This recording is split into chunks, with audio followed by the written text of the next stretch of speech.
So we've just gone over these supply side illustrations of how the economy responds to recession and to inflation. And the response was, we started out at Q star where we just had natural unemployment. The economy was disturbed. It's like hitting a ball in a valley. It's going to roll around a little bit, but it comes back to Q star. It comes back to where we just have natural unemployment. All right. So given these illustrations of how the economy responds to recession, then we want to know what kind of things should government do or not do it. And that's pretty much what economists do. Economists study markets. We study a market. The market might be the whole market system, or it might be a particular market. We study that market, and then we think, what kind of things could government do or not do to increase the performance of that market? All right.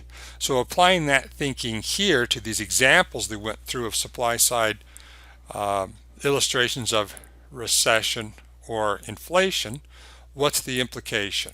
Well, the implication is that government intervention isn't necessary, that the ball of the economy can be disturbed, it rolls around, it comes back to where it started because of the signals and incentives that are created in the market. So let's think about this. We talked about unemployment insurance previously. And that policy is motivated by demand side theory, because with demand side theory, what's important is spending. So unemployment insurance helps people maintain some spending even if they lose their job. You lose your job. If you don't have unemployment insurance, then what happens is you lose your job, your income goes to zero, your spending goes to zero. With demand side theory, that'd be quite a shock to the economy, because it would just, as unemployment increases, you got less income, less spending, and that's just going to cause that ball of the economy to roll downhill. All right, so, but according to supply side theory, does unemployment insurance make sense? Remember, in a recession, when people lose their jobs, unemployment goes up. That's a surplus of labor. Surplus in the labor markets, just like any other surplus, it's a signal that wages are too high. So if workers want to get their job back, they have an incentive to take a pay cut. And that process is how the economy recovers, because when workers take a wage cut, then what happens is the cost of an input decreases and that supply curve increases and moves us back to Q star. Well, in that view, in that logic, would unemployment insurance speed or slow that process of recovery? Would obviously slow it, is the argument, is the logic of that illustration. If you had unemployment insurance, you wouldn't have to take a wage cut. That means the recession would linger. All right, so that's a very good illustration. Republican policies, supply side policies, tend to be non-interventionist. The government doesn't need to intervene. If it does intervene, it tends to mess things up, is the idea. And this notion of unemployment insurance is consistent with that supply side view. Okay, I'm not saying it's right, it's wrong. We want to understand the logic of both supply and demand side views of the economy. Okay, then the implication here is that government does do anything. We'll illustrate this a little bit later. It should mimic markets. And what do markets do? Create incentives. All right, and that's one thing a lot of Republican policies are based on, is changing the tax, not have necessarily direct government intervention, but alter the tax system so that it creates incentives to achieve a desired goal. Okay, so now let's think about other things, or specifically, what can the government do to influence economic activity? We want to discuss fiscal and monetary policy so we can get down to the point where we're talking specifically about supply side policies that can influence the level of economic activity. So with the federal government, there are two ways that the federal government can influence economic activity. One's through monetary policy, and we'll talk about this more completely towards the end of the class. But monetary policy is conducted by the Federal Reserve System. Janet Yellen, I'm making this audio recording in February of 2017, and at that time Janet Yellen is the chair of the Federal Reserve. She was appointed by President Obama. Her term overlaps the change in the presidency, so even though Donald Trump is president, the chair of the Federal Reserve stays the same. We don't vote for the chair of the Federal Reserve. The Federal Reserve is meant to be independent. We'll talk about that a little bit later in more detail, but that's one way that through the federal government has set up this Federal Reserve system, and one thing the Federal Reserve can do is influence the level of economic activity. It does that through controlling the money supply in the banking system to change interest rates in the banking system. The other way that the federal government can influence economic activity is through fiscal policy. Fiscal policy has to do with the the federal government's budget and taxing and spending policy.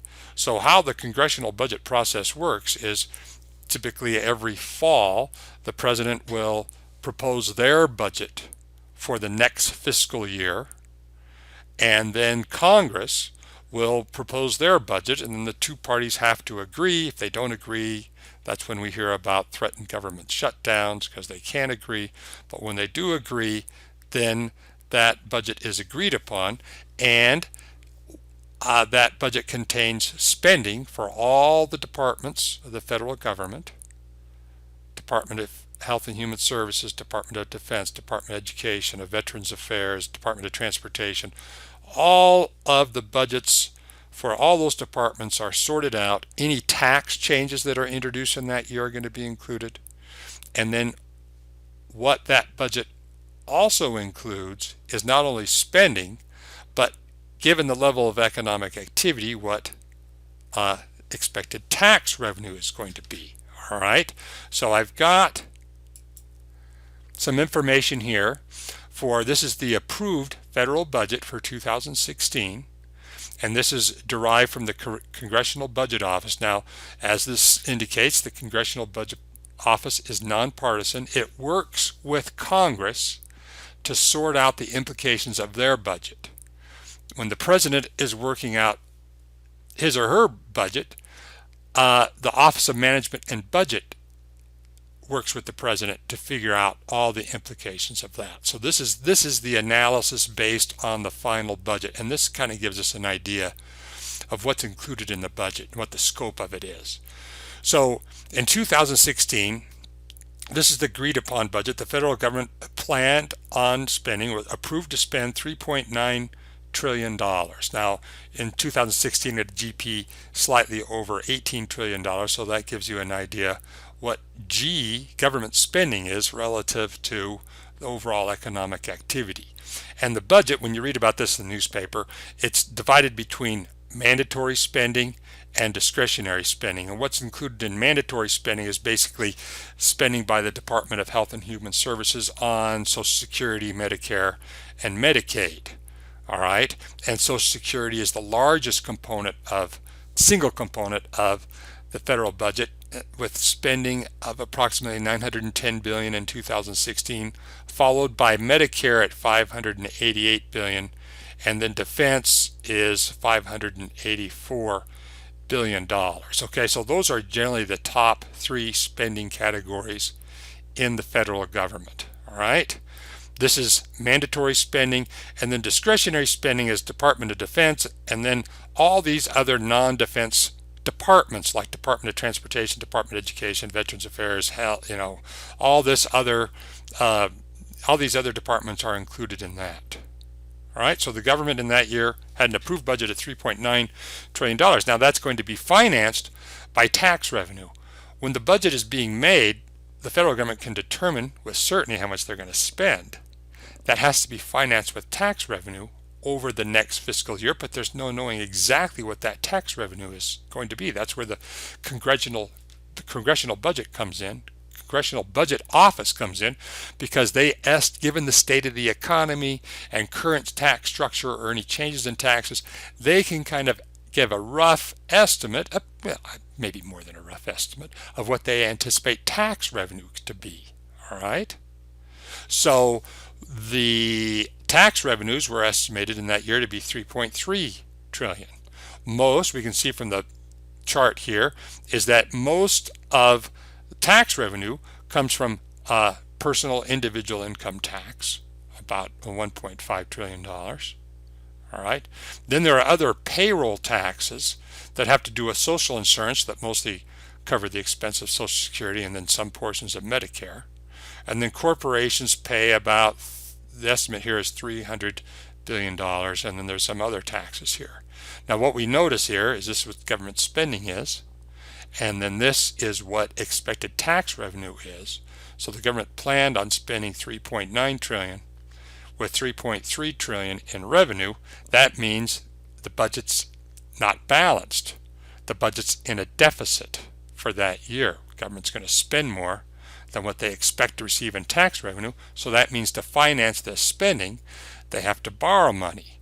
And this is where the Treasury comes in. The Treasury, U.S. Treasury, plays a lot of roles, but one primary role is it's linked to fiscal policy. All right? And the Treasury is in charge of the deficit and the accumulated debt.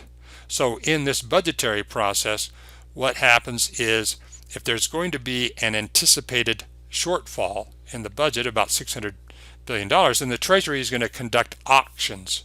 They're going to sell Treasury bills, Treasury bonds, IOUs, just like a corporate bond, but it's a government bond. Over the course of the year, they'll auction these off. The same people who buy corporate bonds might also want to buy a government bond, because a government bond is even more secure than a corporate bond. And then also U.S. government bonds are liquid. Corporate bonds that we talked about tend to be illiquid. Once you buy them, you kind of have to hold on. There's not too much of a secondary market for them. But there's secondary markets for government bonds. You might buy a bond at a Treasury auction, hold on to it for a while, and then you can sell it to another bond buyer. All right, so that's what's attractive about Treasury bonds. So the Treasury auctions these things off, raises the money, and then that money is included in government spending. So the money that's borrowed in a year, does the Treasury pay it off? No, it doesn't. It raises money, selling those bonds, Congress spends the money. All right? What matters is not so much that the debt needs to be paid off, it just needs to be, we have a deficit in one year, it doesn't get paid off, so it accumulates into debt. So the deficit in this year we're talking is about $600 billion. It doesn't get paid off, just like the deficit last year didn't get paid off. Those things accumulate till we have a debt of over $18 trillion. Debt now is greater than GDP. We'll talk about the consequences of that a little bit later, but we can see one of the consequences right here is that the debt doesn't get paid off. The amount of money that's borrowed, the deficit doesn't get paid off, but there's interest on the debt. All right, and that's part of spending. So we can see an immediate implication of government borrowing and government deficits and debt is that as the debt gets bigger, what happens to this interest payment on the debt? It gets bigger. All right, and as the debt gets bigger, the interest payment gets bigger, and that means you have less money to spend on what? All the other things the federal government wants to spend on. Now, right now, interest rates are pretty low in the United States, and they're pretty low on government treasury securities, government bonds. But if interest rates were to rise, then what happens to this? It gets bigger. Okay, so but we'll talk about the implications of those things a little bit later, but we can see them right here. Now let's see. Okay, so that's how that's kind of the structure of fiscal policy. And fiscal policy is government spending and taxing policy. Spending typically, with a few exceptions, exceeds tax revenue. The government has to borrow money. Treasury's in charge of raising that money by selling treasury bonds. Now, ordinarily, we think that fiscal policy affects the demand side of the economy. Sometimes fiscal policy may be directed specifically at increasing economic activity, like the stimulus and tax policies during the Obama administration, during the 2008-2009 recession and afterwards. The Obama administration basically followed demand side policy, which is stimulate the economy by cutting taxes and increasing government spending. All right.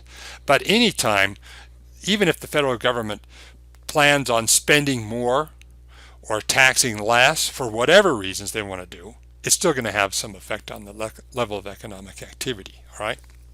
But in terms of recession, we might think the government's going to pursue expansionary fiscal policy. They want to expand GDP, and the way that you do that is by changing the components of aggregate demand.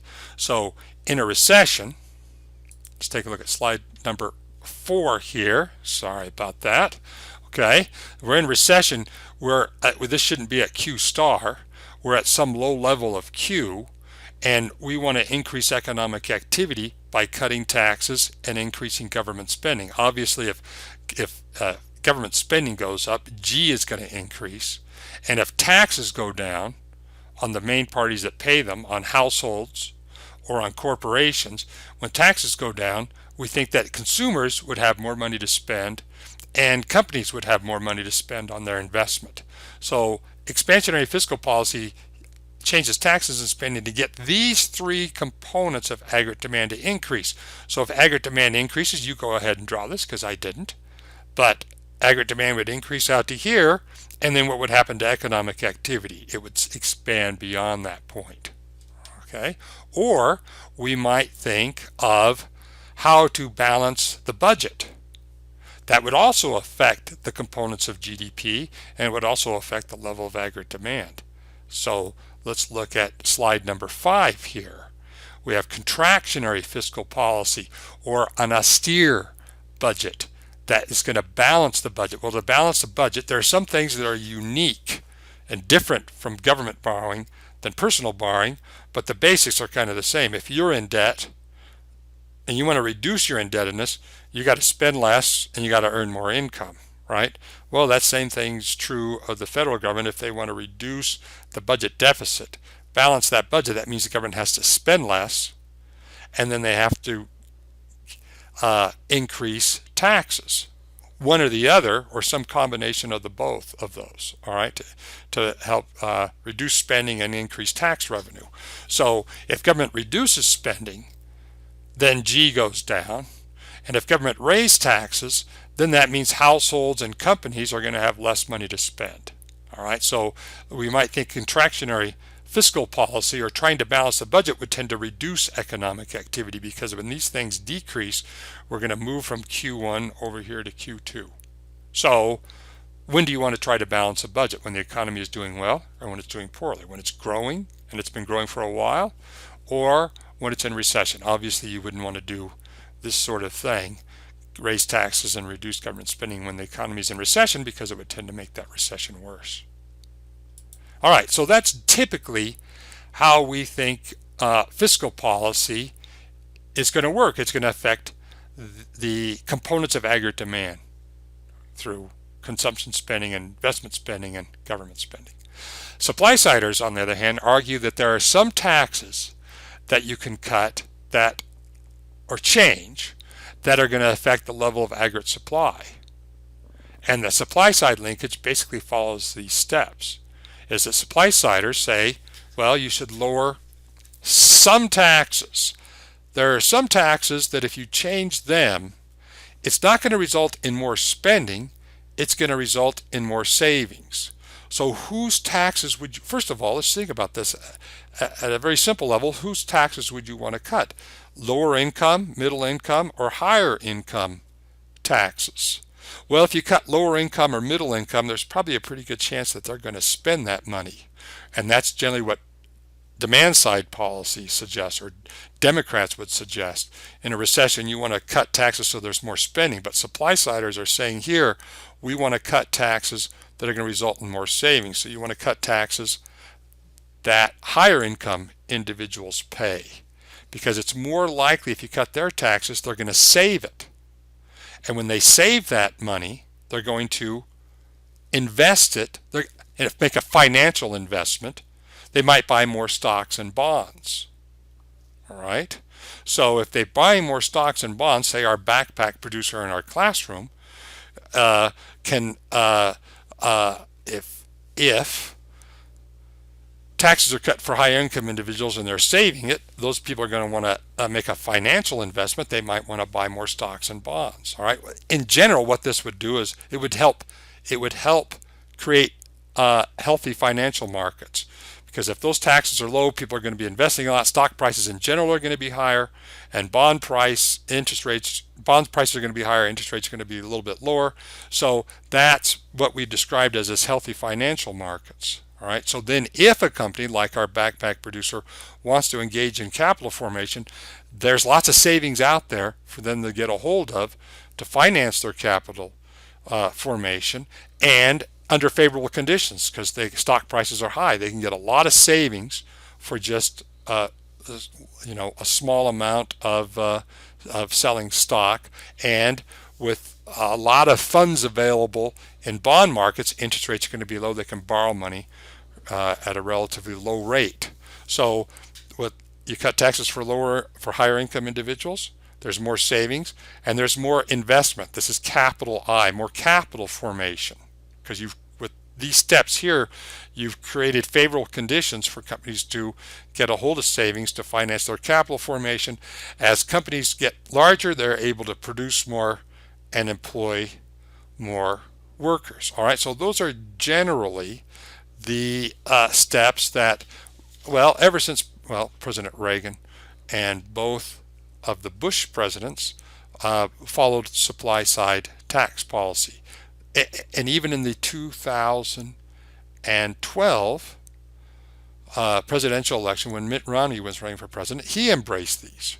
The way to get out of the recession was through this linkage, cut taxes for higher income individuals. All right.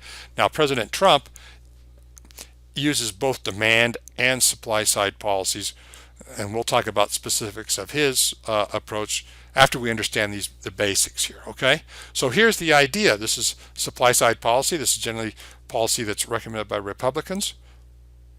What's the main thrust of this? Well, through altering the tax policy, you create incentives.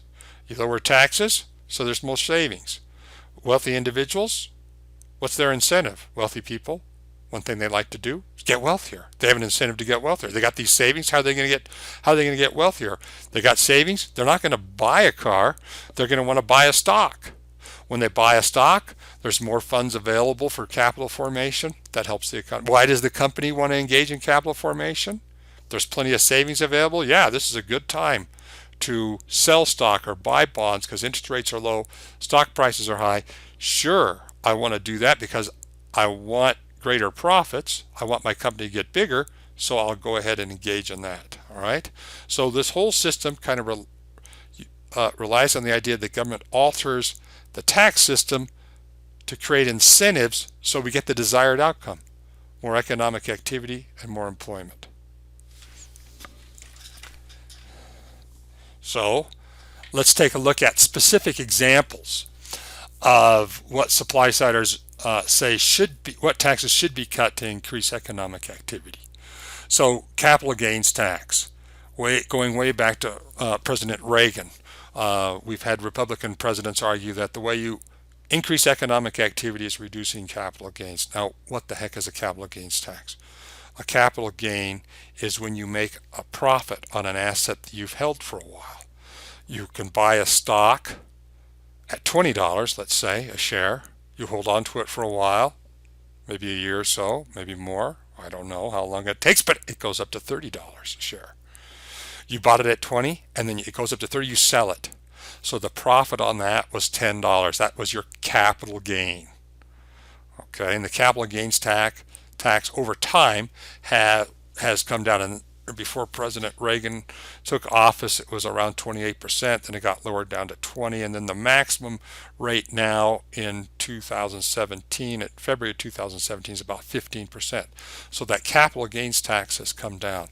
Well, tell me, how does lowering that tax result in more savings and more investment? Let's think about this for a moment. So you're a wealthy person. You're buying stocks, and the capital gains tax is kind of high. It's 28%. It goes down to 20, goes down to 15% over 30 years. As that goes down, what does that make that type of investment more attractive or less attractive? Well, if that capital gains tax goes back, let's go back to our example. You bought a stock at 20, you sold it at 30, you made $10 profit, $10 capital gains. All right. If the capital gains tax is 28%, and that's the maximum, you end up paying that, it cuts into your return on that quite a bit. But if the maximum rate is 15% on that capital gains, then your tax burden has gone down quite a bit. Now, what does that give you an incentive to do? The lower tax means I'm making a lot more money on that, so I want to buy more stocks. See? Okay, that's the idea. Cut the capital gains tax. It's going to create an incentive to people invest more in the stock market. That means there's even more savings available for companies to obtain to finance their capital formation. We might think, oh, a lot of these are aimed towards high income individuals. Republicans sometimes will argue about a flat tax. We have a progressive tax rate where the tax rate can be below 20%. If your income is very low, then it can be as high as 39%. If you earn more, you pay a higher rate. There are deductions, but the basic rate goes up. Well, a flat tax would mean everyone pays 15% or whatever that rate is going to be. Sometimes you'll hear presidential candidates, Republican presidential candidates, talk about the need for a flat tax rate. Well, that disproportionately affects the taxes paid of high income individuals. It essentially reduces their tax burden. If they're not paying such high income tax, they got more savings available for purchasing stocks and bonds, more money going into that stream where a company has access to more savings to finance their capital formation. All right. So a lot of these, we'll go over some more in a minute here, are directed towards high income individuals. Here's one that is not an education IRA. Anyone can buy an education IRA, and one benefit of that is your child is just born or they're very young, and you're going to invest in their college education, so you start putting money aside in an education IRA, and the kid is not going to use that money until they're 18. In the meantime, where is that money? It's in stocks and bonds. Okay, so that's another example. I mean, the purpose of the education IRA is to help finance higher education, but it does have a supply side effect. Now, personal income taxes. Reagan reduced those for the highest income earners with the idea that if you're paying less in terms of income tax, what are you going to do? You have more. If you're very wealthy, you move from 38 or 39% down to 30% maximum tax. Well, the idea is you're going to have more savings. If you're a wealthy person, if you have that savings, you're less likely to spend it. You're more likely to hopefully save it, where you're putting more savings into this stream where companies can finance their capital formation. The thing is, when you cut taxes for the higher income individuals, that has a disproportionate effect on government tax revenue. So when Reagan cut taxes, that's one reason that contributed to larger deficits. President Clinton in the 1990s restored higher tax rates, and as the economy grew, that tended to contribute to more tax revenue and surpluses in the late 1990s and early 2000s.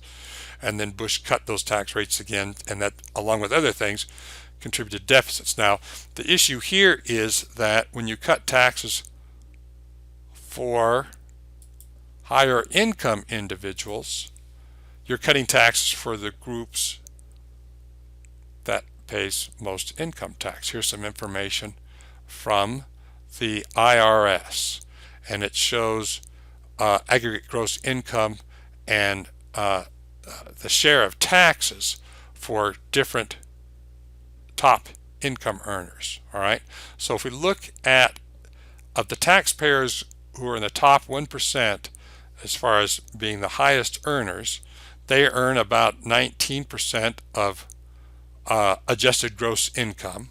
All right, but they pay about 38% of taxes. The top 2% pay, that includes this 1%, and the next 1% pays about 46%. The top 10% pays about 70% in taxes. So when you cut taxes for higher income individuals, you're cutting taxes for the group that pays most of the income tax, and the consequence of that is you have less tax revenue. So typically when you do that, it contributes to deficits. All right, but the idea here is with supply siders, you cut that tax for high income individuals. Hopefully they're going to save it. Corporate income tax makes sense, the supply side theory. You reduce the corporate income tax, the company has more after tax income, which they can use to finance their capital formation. Taxes on interest income and investments. When George W. Bush was president, he lowered these, and the idea is if you have less tax on savings or investments, then again, that's like reducing the capital gains tax, right? You have a greater return, you have a greater incentive to invest in that. And then the thing about these taxes is if you cut them, it doesn't automatically mean you're going to have more capital formation. If you cut those taxes, hopefully you're going to have more savings. There's more savings available for firms to use for their capital formation. Depreciation allowance that started with President Reagan, this is typically renewed annually, accelerated depreciation allowance. So with this case, if you spent the money, you got the break. Now, what is a depreciation allowance? Our company that's in our classroom that is making backpacks, they buy equipment to produce backpacks, and then when they buy that equipment, they can write it off on their taxes, say over 10 years. They spend $1 million on new machinery, they can write that off over a 10-year period. All right. Now, what the changes made in the Reagan administration were to accelerate that write-off. So you didn't write it off over 10 years, maybe you write it off over 5 years.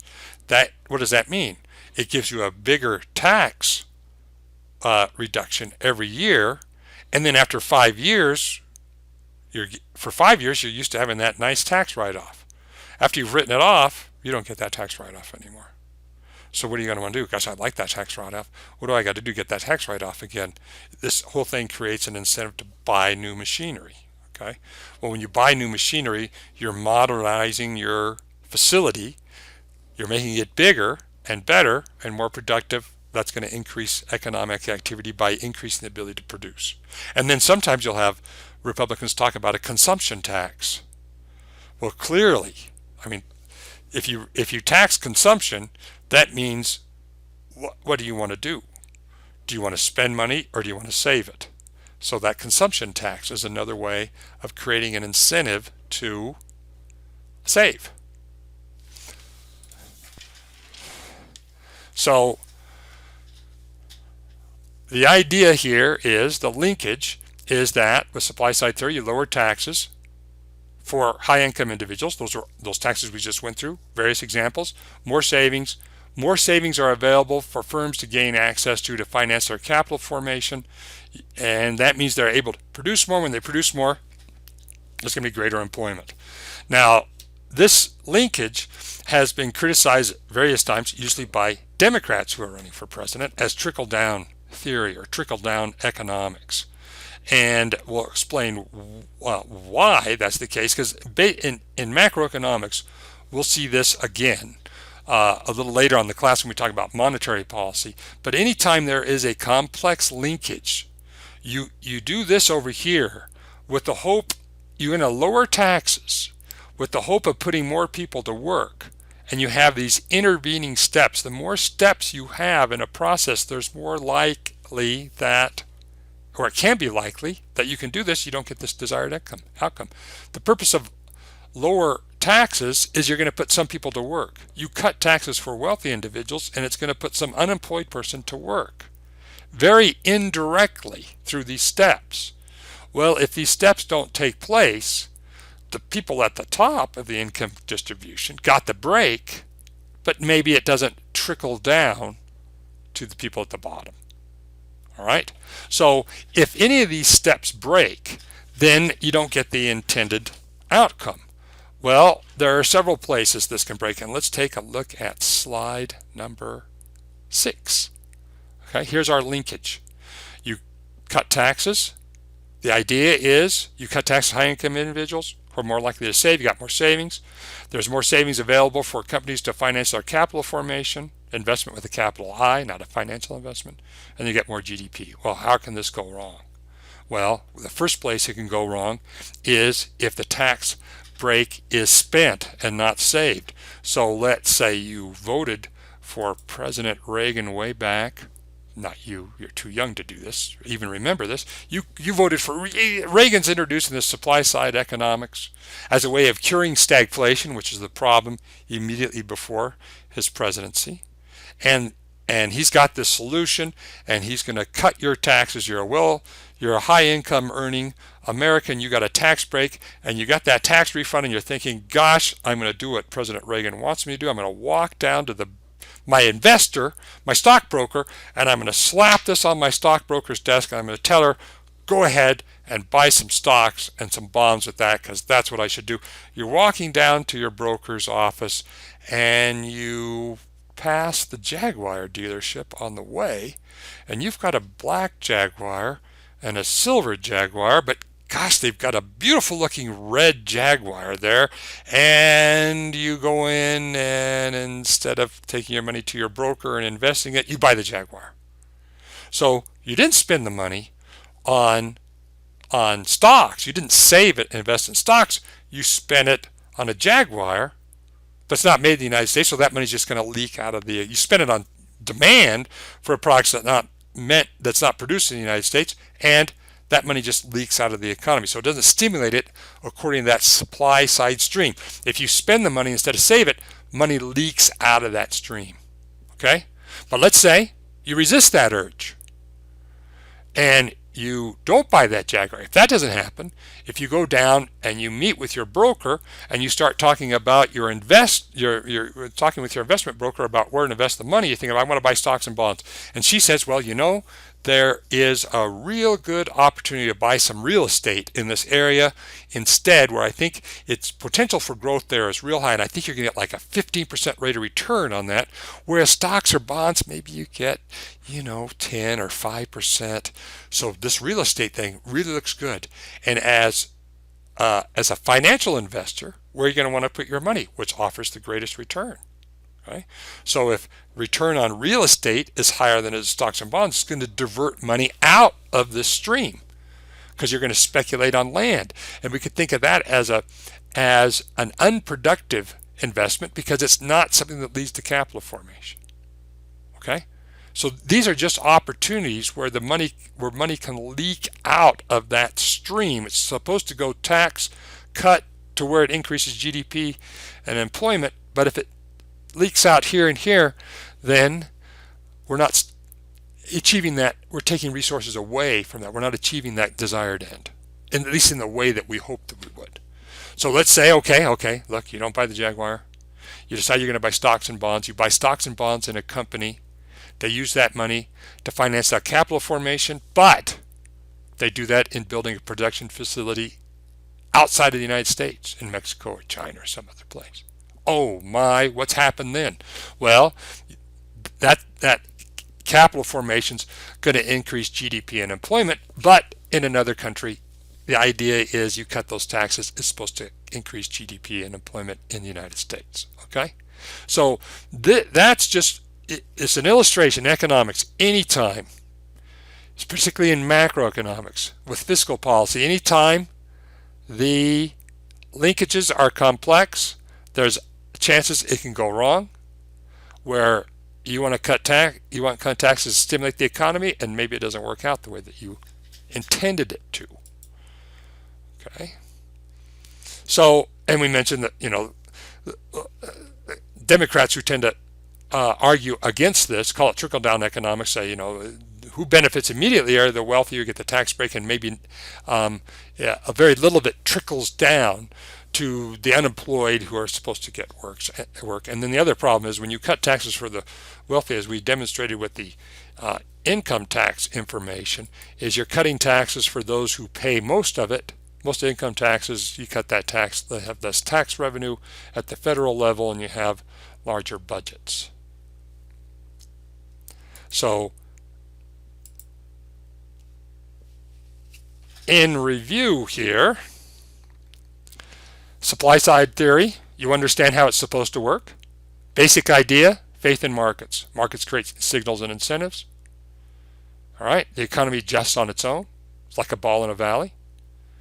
Since the market's self-correcting because of the signals and incentives created by markets, government doesn't need to intervene. If it does anything, it should mimic markets.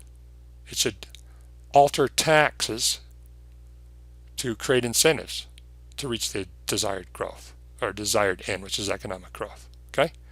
And you want to know how that supply side linkage is supposed to work? Cut taxes, more savings, more capital formation, more funds available for capital formation, have more capital formation, the economy has the potential to grow more, employ more. That's the way it's supposed to work. How can it fail? That's important to understand because you have politicians who are arguing one way or the other. Republicans will argue that's the way it's supposed to work. Democrats will say, well, this is where it's going to break. So if you understand that linkage, you can understand what a politician's arguing one way or the other.